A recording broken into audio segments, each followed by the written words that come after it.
Let's face it, lentils can be a little boring. Unless you make them like an Italian does by building layers of flavor to turn this ordinary ingredient into something extraordinary. Today I'm going to show you how to build those layers of flavor in this awesome Italian lentil soup.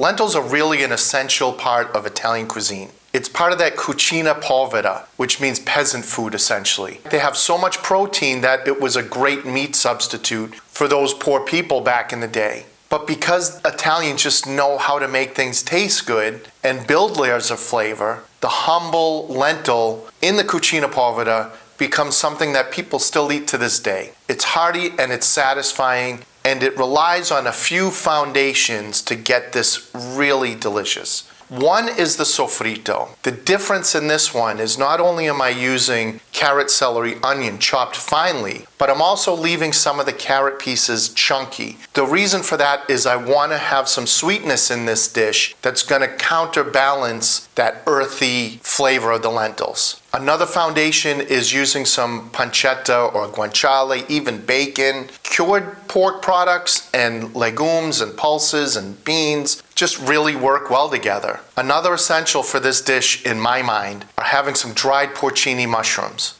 They're going to add a deep and meaty flavor to the finished product. I just need to reconstitute them first in a little bit of hot water. With all that in mind, let's jump over to the stove and start cooking. I've got a pan over medium heat, and I'm going to add a little bit of olive oil with the pancetta just to start them rendering the fat out. Normally I would use something like a Dutch oven, something big and heavy. In this case I'm using this pan because it's easier for you to see everything. After just a couple of minutes, a lot of fat has come out of that pancetta, and that's what's going to be used to cook the sofrito. So we'll just add that in, give it a good stir, and we're going to let this cook down for 7, maybe 10 minutes just to soften them up, get a little bit of color on them to concentrate the flavors. Once the sofrito has taken on some color, we want to add another dimension of flavor, which is the tomato paste. We'll add just a few tablespoons, and I'm going to cook it in with the oil for about 30 seconds to a minute just to concentrate that flavor. No more than a minute though, because if you cook it for too long it does get bitter, and you'll taste that in the finished soup. Then I'm just going to add the lentils right to the pan. For this recipe I recommend using brown lentils, both for the flavor and texture. And I really recommend not using split lentils because they tend to get mushy when you cook them for a while. We don't need to soak these lentils overnight. You can just go right from the pantry into the pot. I'm just going to give everything a quick mix, and I'm going to add the porcini mushrooms that I've let soak for about 15 minutes. I gave them a rough chop, and I'm going to add the broth, but not all of it because there tends to be a little bit of sand. So I'll reserve that last tablespoon just to make sure we don't get any grit into the soup. Dried porcini mushrooms are used in a lot of Italian cuisine. I use them all the time. In fact, I have a recipe that I did recently of the boscaiola mushroom ragu, and those are an essential ingredient in there. I highly recommend that you keep some stocked in your pantry.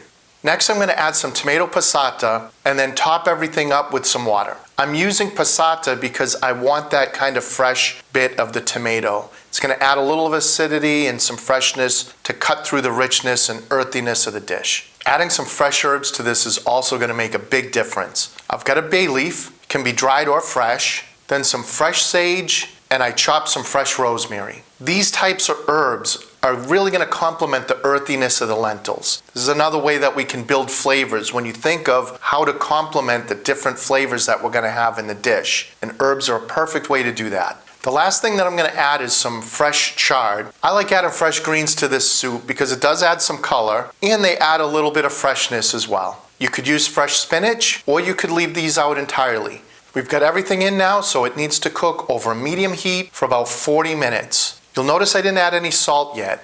Sometimes when you add salt to lentils or beans, they can get a little bit tough. That's why I'm going to wait and add the salt towards the end. You want to make sure to check on this every 10 minutes or so, not only to give it a good stir, but also to make sure that it has enough water. If it looks like it's getting a little bit dry, then just add a little bit more water to cover. When you've got about 10 minutes left of cooking time, that's when you want to add the salt. Basically, the lentils are already starting to get tender, so the salt isn't going to make them hard. We've let the soup cook for another 10 minutes, so everything's seasoned perfectly, the lentils are nice and soft, and we're ready to ladle it up.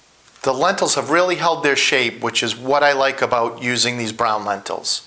That little bit of effort that we put in the beginning to build those depths of flavor is really paying off. It's nice and earthy, yet balanced off by the sweetness of the carrots. We've got the freshness from the herbs, and then that meatiness from the porcini and pancetta. Overall, we've got ourselves a well-balanced soup that's hearty and is going to be just the thing to get you through the winter.